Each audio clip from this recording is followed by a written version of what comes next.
the way these things are typical. Everything we say is in vain, the days are biblical. Yo, what you want from me? What you want from me? What you want from me? What's up, U92 Morgantown? I'm DJ Double H, coming at you live from Hotel Morgan. Well, not live. Probably seeing this a few weeks later, but I'm here with Homeboy Sandman. We're going to talk about some cool stuff. He has a show tonight at 123 Pleasant Street. It's going to be a whole lot of fun. And we're just going to keep it casual and talk about some things. What's Double H stand for?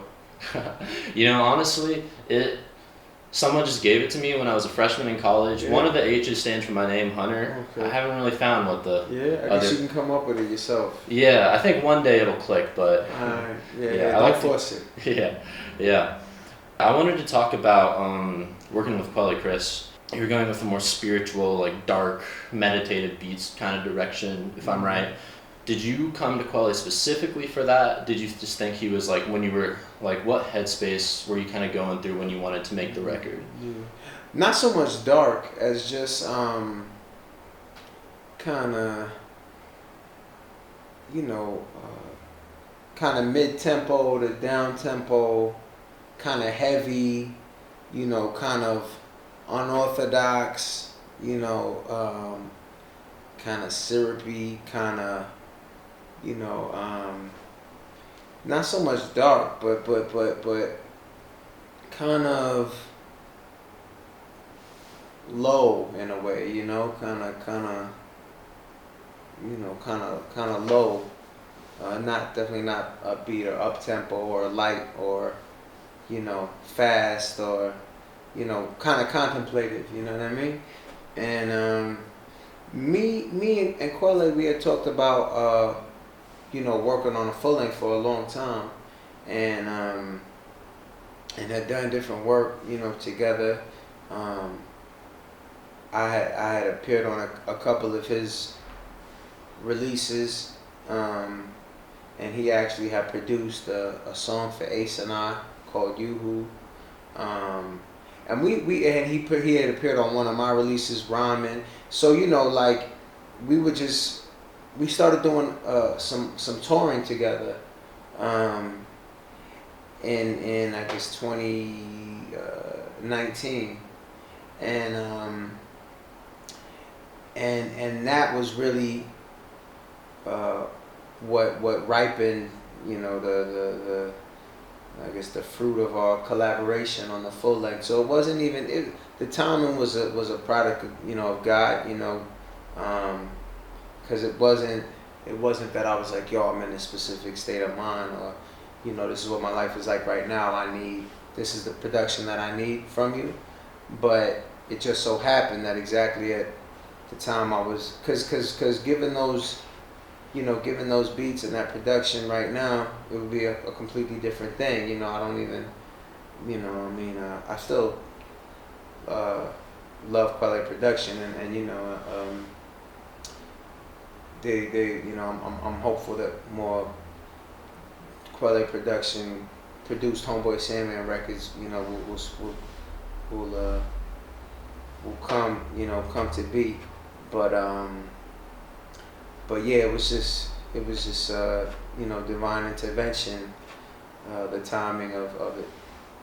And then talked about Ace. I wanted to ask about, like, because typically his music's a little more upbeat, versus as contrasting to Quelly's kind of low production, like you said. And we were just curious, is it like different working with him? Obviously, it's different working with every person, but like just kind of the process of producing a record. Yeah, absolutely. I've really gotten into my most recent record was produced entirely by A$AP. My one before that was produced entirely by Quelly. One before that was produced entirely by Mono and Stereo. One before that was produced entirely by Edon. And I've really taken a liking to the one producer format. That isn't to say that I'll never release anything that is a mix of producers again, but my next full length release is going to be another. I won't let that cat out of the bag, but it's looking like my next project is going to be a one producer project, and everyone does bring, Ace does have more up-tempo stuff. If you listen to the stuff on U92, it's definitely more up-tempo as far as the production in it.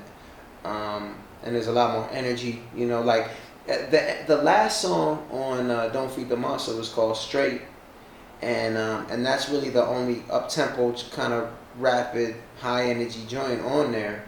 And that's for a reason, I have finally, kind of made it through everything I need to go through for the record to get there, and was able to, capture some of that energy.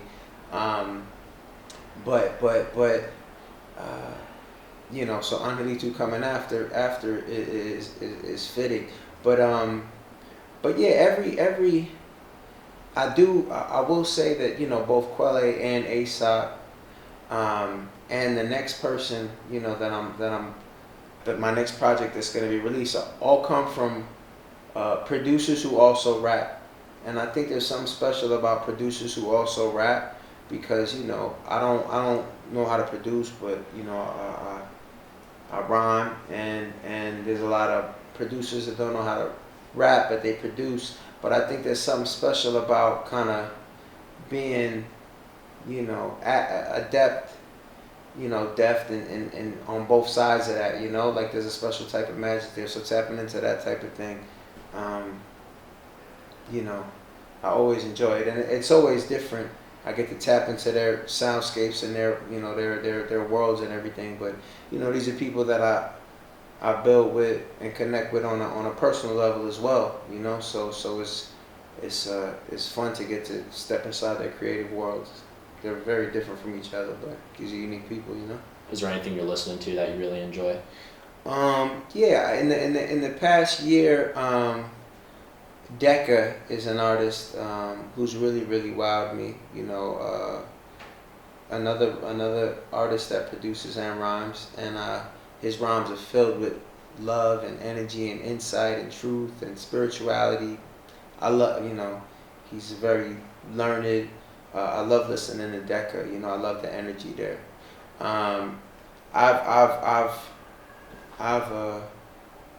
I've known Open Mike Eagle and done shows, done tours with him, and have collaborated with him.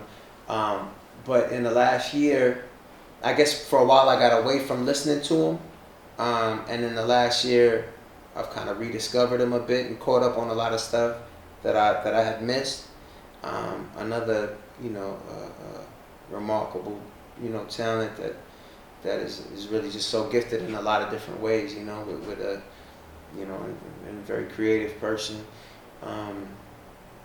Those are the first two people that come to mind that I haven't named already, while we've been talking.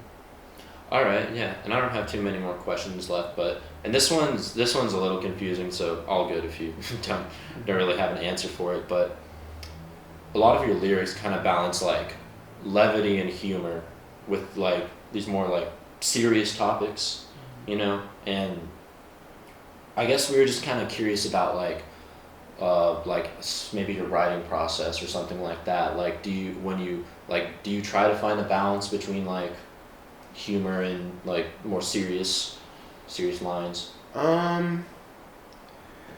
I think it's a product of just my personality. You know what I mean? I'm an optimistic person. You know what I mean? I prefer to be happy. I go through a range of emotions, and I feel that they're all important. To experience and work through. But I feel like everything's gonna be okay. I'm actually very confident that everything's gonna be okay. So I like to look on the bright side, look for the humor in the situation. Try to can't keep a good dog down type of person. So it does. A lot of times, when people or a person is coming to me with an energy that is, everything's going, that is very solemn, my response is, that's pretty amusing, because it is all pretty amusing, yeah, so I guess I'm pretty amused, and I guess maybe that comes out in the rhyme. I started being nearer, not so scared I couldn't move. I'm going to the top and didn't stop cause I was spooked. All I needed was some medicine to get into my groove. And I've been full of since the day that I was born. My heart get started beating way more faster than the norm. All the glory be to God. God is great. Peace and love. I will say, you know, I'm not online generally, but I do have a email list. homeboysandman@gmail.com is my email. So if you do feel, you know, frustrated that it's difficult to keep up with what's going on with me because I'm not online and I guess what has become the conventional way to be, you can email me at homeboysandman@gmail.com and get added to my email list if that interests you. I hope that you do. You'll be welcome with open arms. Thanks. I hope you have a wonderful show tonight. We're excited. Thank you so much for coming out. Thank you for the interview. Good to chop it up. My pleasure. Yeah. Let's get on over to 1, 2, 3. Super.